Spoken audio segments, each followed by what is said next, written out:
അല്ല സാർ, നമസ്കാരം. രാവിലെ ഞാൻ മിനിസ്റ്ററെ കൊണ്ട് വിളിപ്പിച്ചപ്പോ ശേഖരൻ നമ്പ്യാർ ഒന്നും മസിൽ പിടിച്ചു. മന്ത്രി മാധവന്റെ നാവിൽ സരസ്വതി വിളയാടി തുടങ്ങിയപ്പോ വന്നോളാമേന്ന് ശേഖരൻ.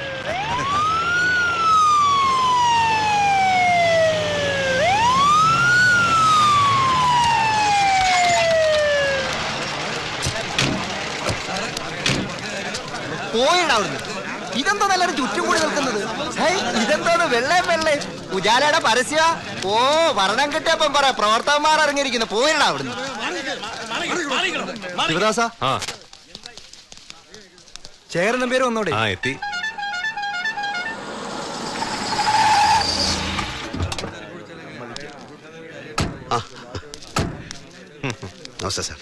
ഇടിച്ചവന്റെ ഹൈക്കമാൻഡ് ചളിക്കല്ലേ? എന്നെ ഇടിച്ചില്ലെങ്കിൽ തന്നെ ഞാൻ ഇടിക്കും എന്ന ലൈനിലായിരുന്നു ആ സാറ്. ഡിപ്പാർട്ട്മെന്റ് മുഴുവൻ അയാൾക്ക് ശത്രുക്കളാ. തലപ്പത്തും താഴെ ഒരുമാതിരി എല്ലാവരും ഹാപ്പിയാ. പേഴ്സണലായിട്ട് ഞാനും. ഇരുന്നാട്ടെ. ആ, അപ്പൊ ശിവദാസ, എങ്ങനാ കാര്യങ്ങൾ പറഞ്ഞു കഴിഞ്ഞല്ലോ. മംഗലശ്ശേരി വീട് ലേലത്തിൽ വെക്കുക, എത്രയും വേഗം.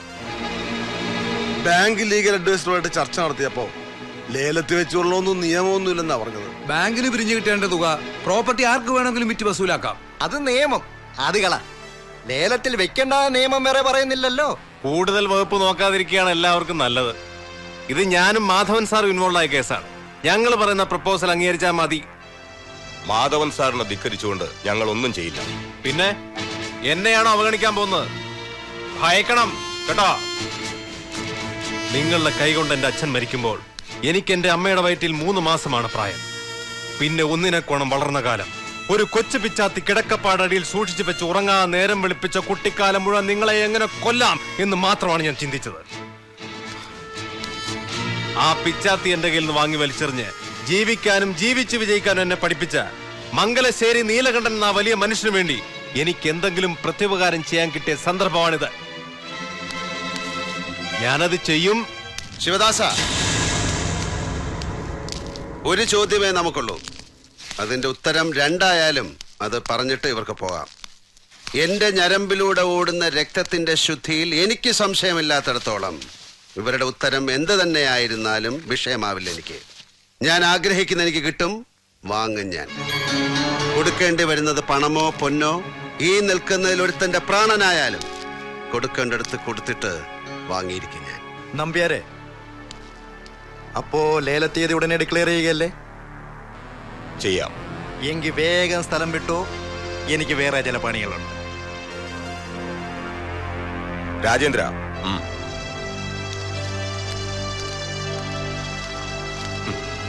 മന്ത്രി മാധവൻ. ശിവദാസ, കാർത്തിയന് പറ്റിയ ഫീൽഡ് പോളിറ്റിക്സാ. എങ്കിൽ ഇയാളിവിടെ ഷൈൻ ചെയ്ത് ഒരു ഷൈനി വിൽസർ ആയേനെ. മാധവൻ സാർ, താല്പര്യമുള്ളവനാണ് ഞാൻ. ഇവിടെ നമ്മുടെ ദൈവത്തിന്റെ സ്വന്തം നാട്ടിൽ ഒരു സീറ്റ് എരന്ന് വാങ്ങി, പിന്നെ നാട് മുഴുവൻ 2 കൈയും ഒട്ടിച്ചു ചേർത്ത് ചുണ്ടിലൊരു വഷളൻ ചിരിയും ഫിറ്റ് ചെയ്ത് നിരങ്ങി തുറന്നിരിക്കുന്ന കീശകളിലും മണ്ണാക്കിലും കാശ് തള്ളി തിരികെ കയറ്റി സ്ഥാനലബ്ധി കൈവരുത്തുന്ന കോപ്പിലെ പരിപാടിയല്ല. അങ്ങ് വടക്കൻ മണ്ണിൽ യുപിയിലോ ബീഹാറിലോ ജനിച്ചിരുന്നെങ്കിൽ തോക്കിൻ കുഴലിന്റെ മുന്നിൽ ഗ്രാമങ്ങളെ മുഴുവൻ കുനിച്ചു നിർത്തി വോട്ട് ചെയ്യിച്ചും ബൂത്ത് കയ്യേറിയും കത്തിച്ചും കണക്കൊപ്പിച്ചും ജയിച്ചു കയറുന്ന ജമീന്ദാർ രാഷ്ട്രീയ കളരികളിൽ ഇറങ്ങിയത്. ഇന്ത്യ എന്നു പേരുള്ള ദരിദ്ര കർഷകന്റെ ചാളപ്പൊരയുടെ തറ മാന്തി അടുത്ത വിളവിറക്കിനായി സൂക്ഷിച്ചു വെച്ചിരിക്കുന്ന തിരി വിത്ത് വാരിക്കൊണ്ട് അവലുണ്ടാക്കി തേങ്ങയും ശർക്കരയും കുഴച്ച് തിന്നാൻ.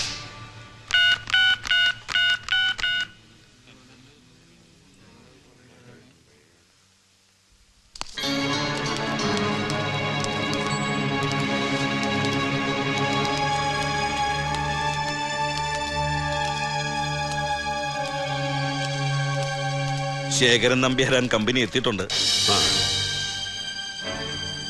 പോളേട്ടനകത്ത് കയറിയ ഗോവേ കുമാരേട്ടനുണ്ട്. ഞാന് ലേലം നടക്കുന്ന ഹാളിന് വെളിയില്. ചുമ്മാ ഞഞ്ഞാ പിഞ്ഞാ വിളി വേണ്ടെന്ന് പറ പോളേട്ടനോട്. ആരെന്ത് ഫിഗർ വിളിക്കുന്നോ നേരെ ഡബിൾ. സമയമില്ല കളയാൻ. പാലക്കാട് ജില്ല ഒറ്റപ്പാലം താലൂക്ക് ഏഴിലക്കര അംശം ദേശം മംഗലശ്ശേരി മാധവമേനോൻ മകൻ നീലകണ്ഠൻ വയസ്സ് 67, കൈവശമിരിക്കും വസ്തു മംഗലശ്ശേരി പറമ്പ് 6 ഏക്കർ 47 സെന്റ് ഭൂമി. തുടങ്ങുന്നു. നടക്കട്ടെ, ഞാൻ ഉണ്ണിയായിട്ട് കോണ്ടാക്ട് ചെയ്തോളാം. മറ്റേ നാറിയില്ല എവിടെ? മാപ്പു, മണിയമ്പ്ര, പുരുഷു. അതാരും പറഞ്ഞില്ലേ? അവൻ അങ്ങനെ വന്ന് ചാടില്ല.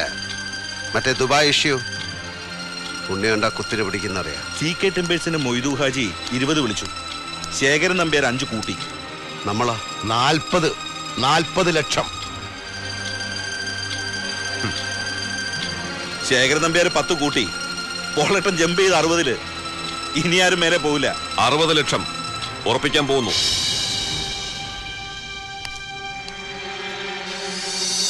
കൺസീൽഡ് ടെൻഡർ ഒന്നും വന്നില്ലേ?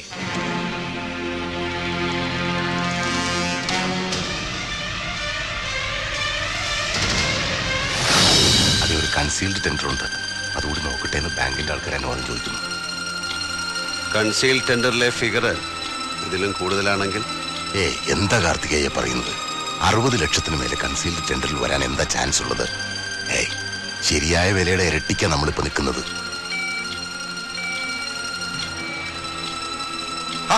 അവന്മാര് പൊട്ടിക്കെട്ടെന്ന് അതിയുമ്മ ആരോ തമാശ കാണിച്ചതാവും. ശരി,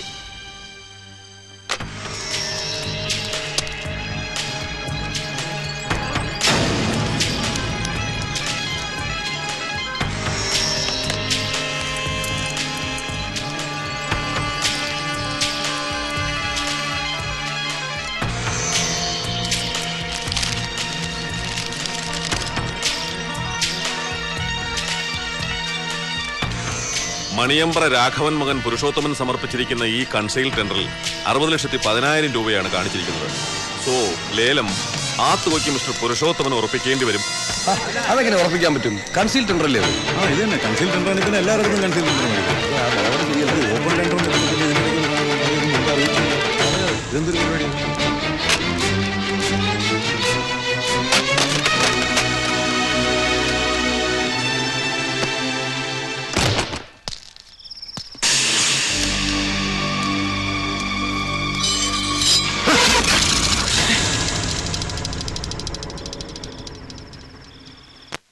എന്നോ നീ? ഇല്ല, തെറ്റില്ല ലക്ഷ്യം. നിന്റെ വരവിന്റെ വേഗവും താളവും എനിക്ക് കണക്കുണ്ടായിരുന്നതിന്. നിനക്കിന്ന് കണക്കുകൾ തെറ്റിയ ദിവസം അല്ലേ? മൈദീൻ കണ്ണ റാവുത്തർ ഒരു പഴയ ചങ്ങാതിയാ. അയാളുടെ സമ്മാനമാണ്. എഴുത്താണി കത്തിയെന്ന ഇതിനെ പറയാ. കണ്ണും കൈയും ഏകാഗ്രമായാൽ ലക്ഷ്യം കാണും. കഴുത്ത് തുളച്ചു കയറും. ഒരു പൂവിറുക്കുന്ന ലാഘവത്തിൽ ഒരു ജീവൻ. എന്താടോ ഒറ്റുപോയാ താൻ?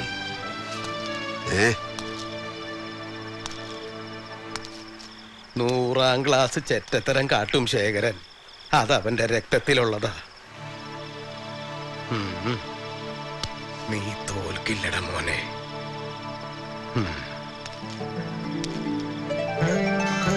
ആയുധങ്ങളെന്നോ ഉപേക്ഷിച്ച ഞാൻ ഈ എഴുത്താണി കത്തിയുടെ മൂർച്ച നോക്കിയത് നിനക്ക് വേണ്ടിയാണ്. കൂടെ ഞാനുണ്ട്.